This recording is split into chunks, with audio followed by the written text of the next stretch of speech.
Now, the Ministry of Health has said it only received about 15% of the total funds set aside for fighting COVID-19 in the country. Health Cabinet Secretary Mutahi Kagwe, together with PS Susan Mochache, who appeared before the National Assembly's Health Committee to shed light on COVID-19 funds, rubbished reports from an expose alleging that politicians are among suppliers of the COVID-19 equipment. Committee members, however, took issue with the aspersions on the media and urged the CS to table supporting documents. Joseph Maingi has the details. The schedule here is that while appearing before the National Assembly Committee on the Health, the Health Cabinet Secretary has come out to defend his ministry over claims of corruption in his docket. Kagwe dismissed that the ministry instructed the Kenya Medical Supply Agencies to award tenders to specific suppliers. I don't know who is supposed to have sent instructions to KEMSA and also sent individuals, written individuals say that, please supply to so and so, or this is the person who is going to supply. I don't know who is supposed to have done that. I can say for a fact, it isn't this one you're looking at. The committee, by Murang'a Women Representative Sabina Chege, sought to understand how the Kenya Medical Supply Authority KEMSA for procurement of medical equipment. Just 1 minute, Senior. But the way forward is that members, even after, because we have received the documentation from the ministry and what has gone to specific agency, we will still have a chance to meet with all those agencies for their own accountability of the money that they have been given by the ministry. Kagwe has said that the ministry has only received 23 billion, which accounts to 15% of the total money allocated by the government. On the allegation of donation, including by Chinese billionaire Jack Ma, that were misappropriated or diverted, Kagwe has refuted the claims, saying that the ministry is ready to account to all the donations. I would like to categorically say the issue of the Jack Ma, some theft about Jack Ma. I have heard about this story about theft of Jack Ma continuously. What I have never seen is an investigation that has led to somebody, because we can account with our laboratories. We are able to tell you these are the reagents we got from Jack Ma. This is how the reagents have been used. The Cabinet Secretary has also dismissed claims that COVID-19 billions cannot be accounted for as build-ups of theories and innuendos that are just fictions. Reports coming from outside, whether in social media, whether in so-called mainstream media, are not part of proceedings of this House. And therefore, I would be abusing your own standing orders if I started talking about people who are supposedly supplying these things and mention members of parliament, mention members of the Senate in accordance with the social media that is there in today's saga. On the issue at KEMSA, which saw the Chief Executive Officer, Jonah Majali, suspended, the CS has said the activities which sparked the probe have been going on for a long time. It is agencies that are carrying out investigations that have come to us and told us on the basis of the ongoing investigation, it would be, and recommendations made to the board, that it would be in the interest of the institution if certain people are to step aside to allow for. On Friday, KEMSA Board Chair Directors suspended Chief Executive Officer Manjari, together with the Director for Commercial Eliud Mureithi and his procurement counterpart Charles Juma, amid the Ethics and Anti-Corruption Commission investigations. The Health and Treasury Ministries have been put under pressure to account for the 220 billion shillings that have so far been received from the various sources. Over the period, the World Bank disbursed 108 billion shillings for COVID-related interventions day before the International Monetary Fund added another 78 billion shillings. The World Bank also sent 8.6 billion shillings to the ministry for direct health interventions, with some 22 billion shillings having been extended by the African Development Bank and 7.5 billion shillings from the European Union. Many now await the audit report from the Auditor General on the contentious COVID-19 billions that have so far been marred with corruption allegations. Joseph Maingi, Newswatch, Nairobi.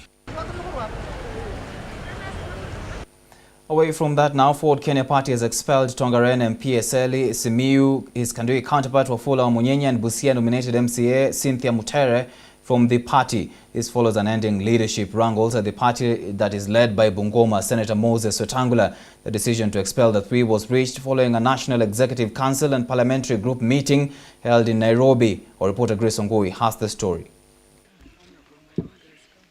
Months after falling out with their party leader in an aim to take over the party, Tongaren Member of Parliament Dr. Eseli Simiyu and his Kandui counterpart Wafula Wamunyenyi have been expelled from the HopeTvKenya party. David, thank you for allowing me to sit. The two accompanied a few rebel members in May this year, declaring that Moses Wetangula had been ousted as the party leader of HopeTvKenya and announced Wafula Wamunyenyi as the ideal party leader, saying the party had lost its leadership ideals under Wetangula's leadership.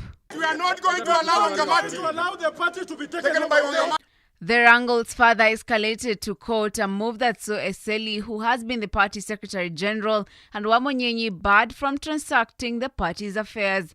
However, on Monday, HopeTvKenya leadership led by Wetangula held a National Executive Council and Parliamentary Group meeting that saw Eseli and Wamunyenyi expelled, with the party recommending to the General Council to effect the changes.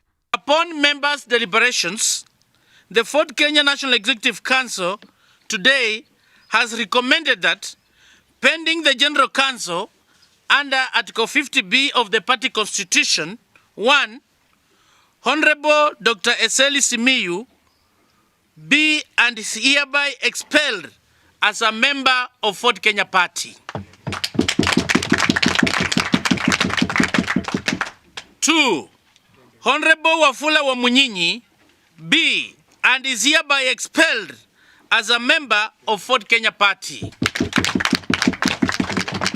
A statement signed by the party's acting Secretary General, Millicent Obudho, also cautioned HopeTvKenya party members and supporters not to engage with the trio on any matters of the party. We hereby assure our members and supporters that the Simba party is intact and stronger than ever before. We caution them never to interact with the trio on HopeTvKenya party matters. As you are aware, we had obtained conservatory orders and we have members purported to transact business on behalf of the party outside there. We want to assure them today, to let them know that our party lawyer is moving to court for contemporary proceedings against them. We cannot prepare to contest for leadership of this country when some of our members are being hirelings of other organizations and individuals and being set up as saboteurs within the party. The party would rather have fewer members with discipline than many members who are not disciplined or dancing to the tune of others. The party leader, Moses Wetangula, has on his part called on the Registrar of Political Parties, Ritu, to step up her game to ensure parties conduct their businesses with discipline, and further slammed the Registrar for allegedly failing to enforce court orders regarding the party leadership. They stand the risk of losing their positions of either election or nomination, because those are the consequences. And like we said before, we want to repeat, when you desire to do something that is against the norm, then consequences await for you around the corner. But we want also to take this opportunity to urge the Office of the Registrar that court orders are not issued in vain. We have conservatory orders from the High Court which are very clear that the former Secretary General is not the Secretary General for Kenya. Grace Sangoi, Hope TV News Watch. In a bid to create a more conducive environment and motivate police in the country, the government has launched a cleanup exercise that will see all police stations in the country participate. Addressing the press during the launch, Interior CS Dr. Fred Matiang'i called on all county commissioners to mobilize Kenyans in coming up with funds to be used in renovating police stations in the country. Mark Kimondo has the report.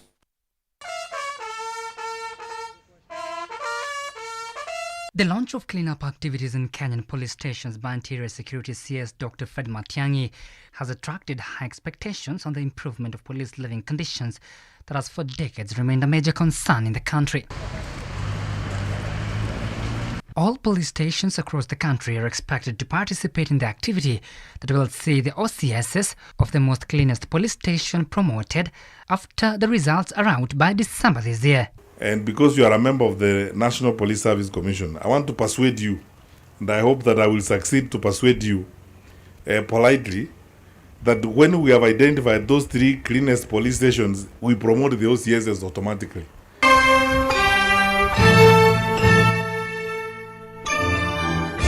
The government, through the Ministry of Interior, has challenged Kenyans across the country to contribute on the welfare of police stations' environment.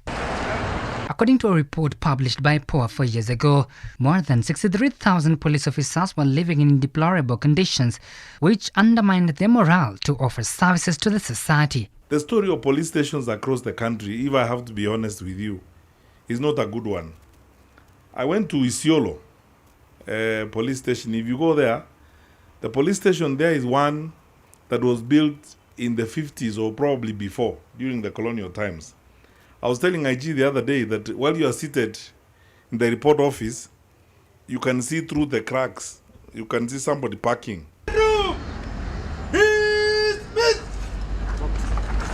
According to the Cabinet Secretary for Interior Security, Dr. Fred Matiang'i, the exercise might affect services in Kenyan prisons, as the cleanup activities will also be conducted in different prisons in the country. County commissioners are expected to mobilize Kenyans in creating funds that will be used in renovating police stations in the country, a move that will better the life of police officers in the country. Nairobi Metropolitan Services DG Mohammed Badi, who was present at the launch, cleared that his bid to improve the status of Nairobi city is still underway, with his team now targeting to paint all old buildings in the city. Of course, enhancing green areas, all this is to beautify our county so that it comes back to be named city, a green city under the sun. Inspector General Hilary Mutimbai confirmed his support to the NMS development projects that were started some months ago. Hata tukisaidiwa, sisi tuko na mikono. We are not going to sit down, CS. We wait for everything to come to us. We have a lot that is non-monetary that police can do to make the environment around their working place and their living place looks better. Dozens of cars and motorbikes parked in police stations' yards is a familiar thing and counted almost in all police stations. Interior Security CS has ordered that all impounded vehicles should be removed from police stations to create an enabling environment for service delivery in police stations. Despite it being a long journey, CS Matiang'i is very optimistic that the standards of Kenyan police stations will be improved. A journey of 1,000 miles begins with a single step. It was just but the launch of cleanup activities that are expected to start tomorrow, something that will see an enabling environment for police service delivery created in the country. Mark Kimondo for Hope TV, Karen Police Station, Nairobi. And that report from Mark Kimondo takes us to a short commercial break on News Watch. We'll be back with more. Do stay with us.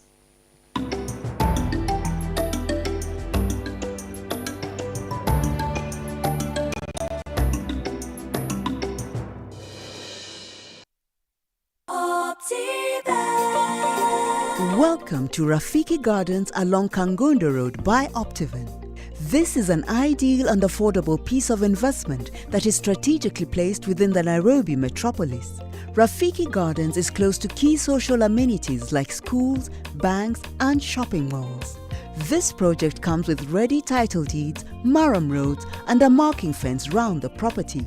Get a plot at only 695,000 Kenya shillings cash price. You can also pay a 50% deposit and pay the rest in 6 months installments. Call us today on 0702 8310 83 or visit www.optiven.co.ke.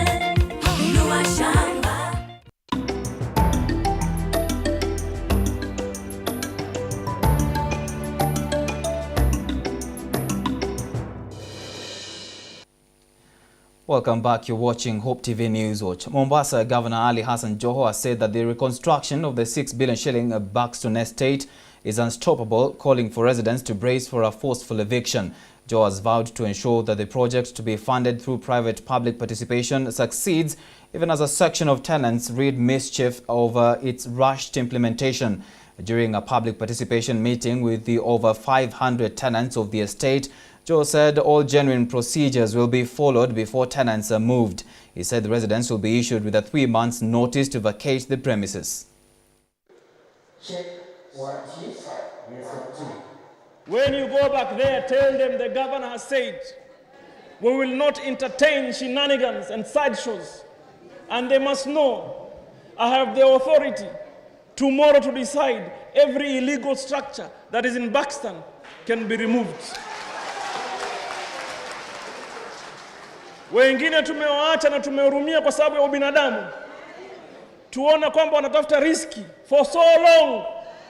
But don't ever imagine we are fools. We are not. We have allowed you space and time for you to earn a living. Na sasa hivi vile ni COVID, it will be shameful to start chasing people around. But wangeona kivumbi, my friends. Nyumba ambazo zitakuwa Pakistani, nyumba za one bedroom ni nyumba 600, nyumba za 2 bedroom ni nyumba 700, nyumba za 3 bedroom ni nyumba 600.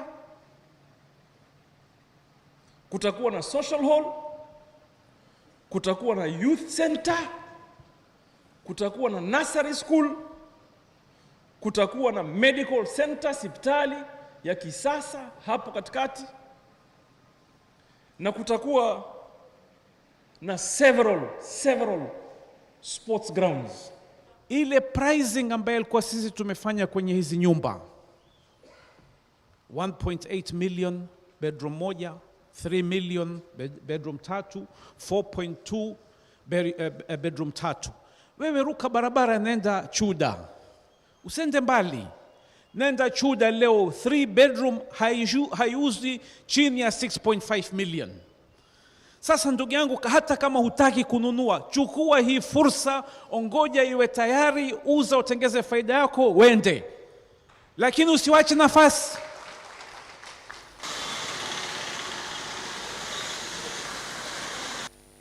Leaders in the country have been asked to embrace unity and work together towards a common development goal. Speaking while distributing food donations to more than 600 clergymen drawn from Kiambaa Sub-County, Area MP Paul Koinange asked Kenyans to shun divisive leadership. Let's listen in to what he said earlier.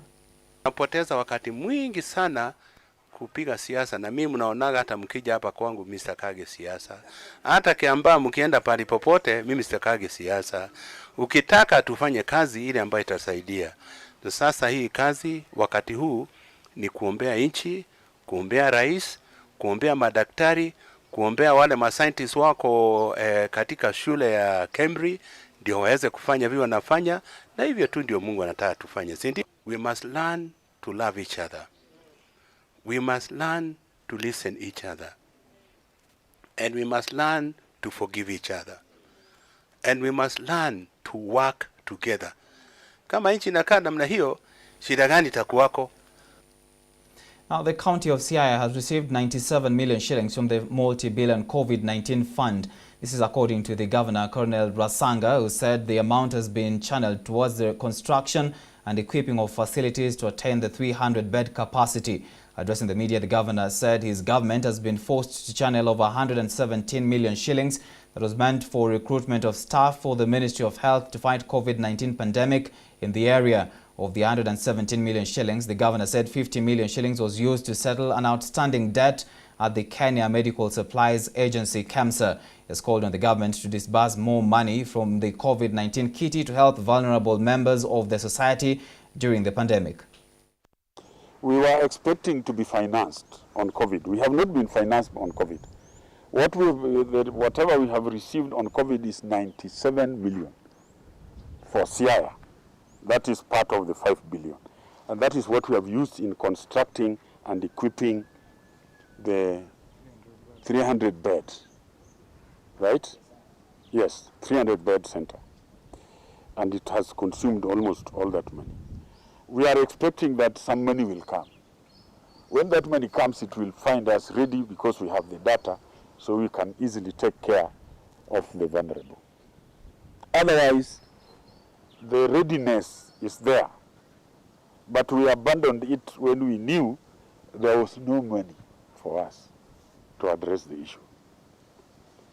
The other money which we have used, and we have used it very successfully, was 117 million, which was in the Ministry of Health. It was supposed to be for purposes of recruitment and all that, but we converted it to COVID.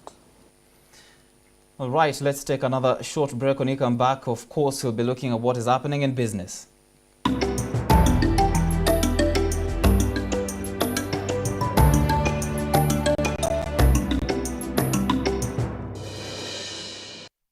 Wake up every morning with refreshing worship playlists.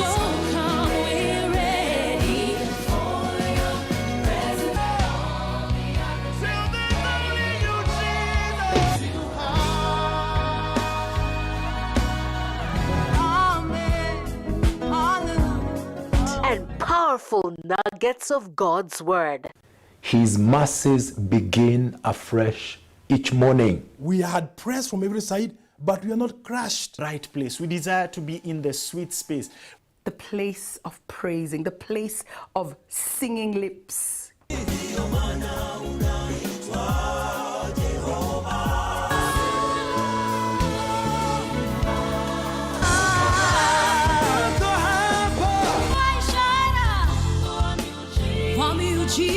Only on Hope Devotion.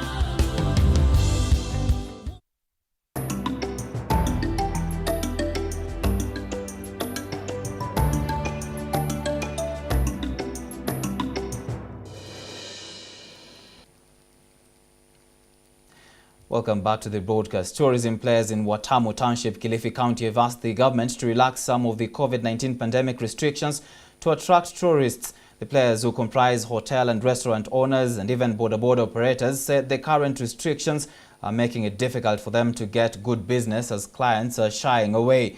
All hotels that have reopened for business currently depend on domestic tourist market as they expect international tourists from the month of November. Most businesses in Watamu have been negatively affected by the lockdown imposed on countries and travel bans. Obviously, after 5 months of closure, it's very exciting to be seeing Turtle Bay back up and running again as a hotel. We had a lot of challenges getting the protocols in place to make sure that we could be a safe property to come and visit. It's not an inexpensive process, but the government departments have been very rigorous about checking and making sure that we complied and make sure that we are a safe place for guests to come.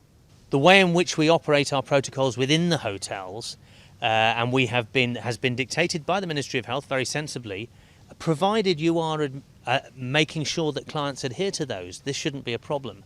Obviously, where you have joints where there's no protocol and there's not that adhesion to protocols, then it's more difficult to control. But we have space markers, etc. So even with a glass of wine, it doesn't mean people are going to interact too closely. I mean, they just want to have that as part of their meal experience and their holiday experience. For the past 4 or 5 months, tangu hii ugonjwa uanze, tumekuwa na challenges mingi sana katika hii eneo ya Watamu.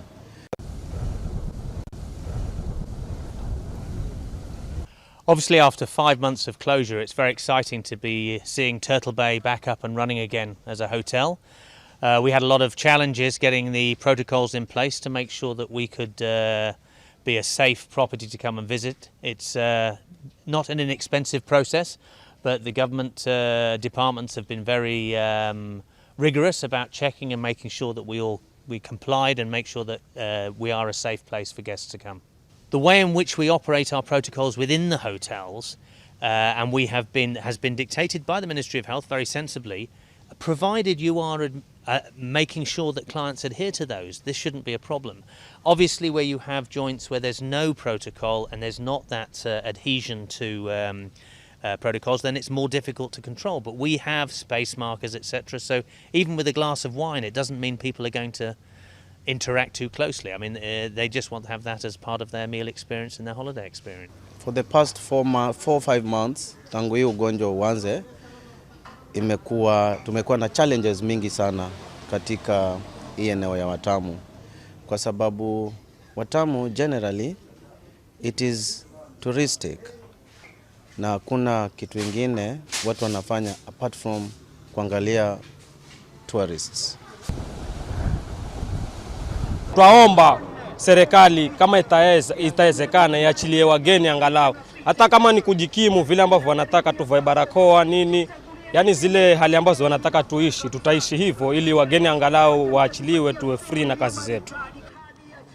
Kuanzia mwanzo wa corona kuanza mpaka saa hii tumezoroteka sana na kazi zetu ziko chini.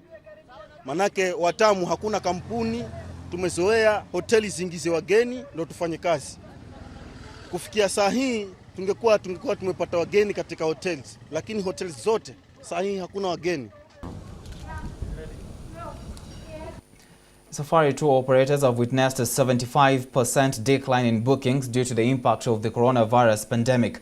A survey conducted by SafariBookings.com depicts a major blow for East and Southern African industry that is estimated to be worth 12.4 billion shillings. The report shows that in Tanzania, the industry has witnessed a 90% decrease in booking for more than 4 months now. The survey also shows that 91% of operators have lost at least 3/4 of their bookings they usually rely upon at this time of the year.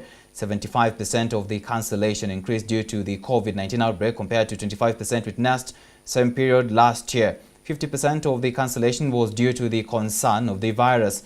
Kenya, Namibia, Rwanda, South Africa, Tanzania, Uganda and Zambia attracts $15.5 billion with 80% of this made up of wildlife watching tourism. A total of 1,746 tour operators were sampled across East and Southern Africa.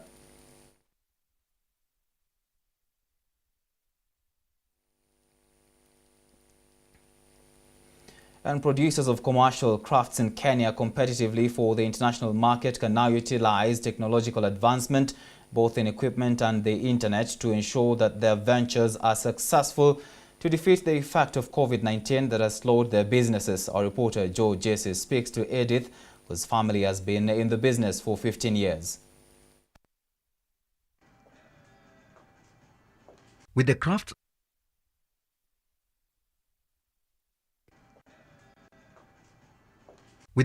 and the curios made for international market, creating a system that is rewarding to the local artists, the months of closure of the international market has been of great contemplation for such artists and curio dealers who have massively benefited from the trade. Most of my suppliers, those are from the villages, they don't have any income, they don't have any other source of income. It saddens me when some of them call me requesting me to give them money for the meal of the day, and I don't even have anything on my side. And also for me, surviving on debts, it's painful. As domestic artists who reside in villages across the nation stop the supply of such beautifully crafted souvenirs due to low demand, Edith Ombura of Craft Caravan, who has been in business for over 15 years, is hopeful that the resumption of international flights will ensure that they bag an average of 30,000 Kenya shillings per day witnessed prior to the pandemic. We used to sell between 20 and 30,000, and that one was enough also to give the artists from the villages. But at the moment, we are not selling anything. Since Corona came, we closed the business. We don't also buy anything from the artists. So no income for us, also no income for the artists.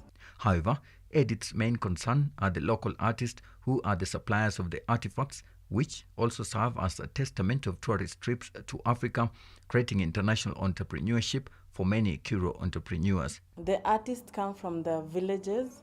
They are the people from the villages, those that are wanachonga mawe, wanachonga mbao, and they are based at the village, actually. This with the vision of producing commercial crafts that penetrate new markets in a consistent way, placing new designs of high-value brand onto the retail outlet, shelves in the target market. Everything here is locally made. Even this glass, this is painted here in Kenya. This is designed here in Kenya to promote Kenya to the world. These are also horn made here in Kiambu, the horn from a cow, those that seems useless, but these ones are from horn from Kiambu. These are also bone, the bones that we eat meat and throw bones, but this is from here, Kibera, and also this is bone from Kibera. These are the small woods from tree branches, and we make them spice spoons. With such well-crafted soapstones, a product of the local market here in the country, the COVID-19 is a big blow to the local producers, especially artists who depend on such makings to make their ends meet. Reporting for Hope TV Newswatch, I'm Joe Jesse. Thank you, Joe Jesse, for that report. All right, we have come to the end of this live broadcast tonight. Thank you so much for staying with Hope TV. I'll see you again tomorrow, same time. My name is Tonny Omondi, and our sign language interpreter has been Boniface Murithi. Have a good night and God bless.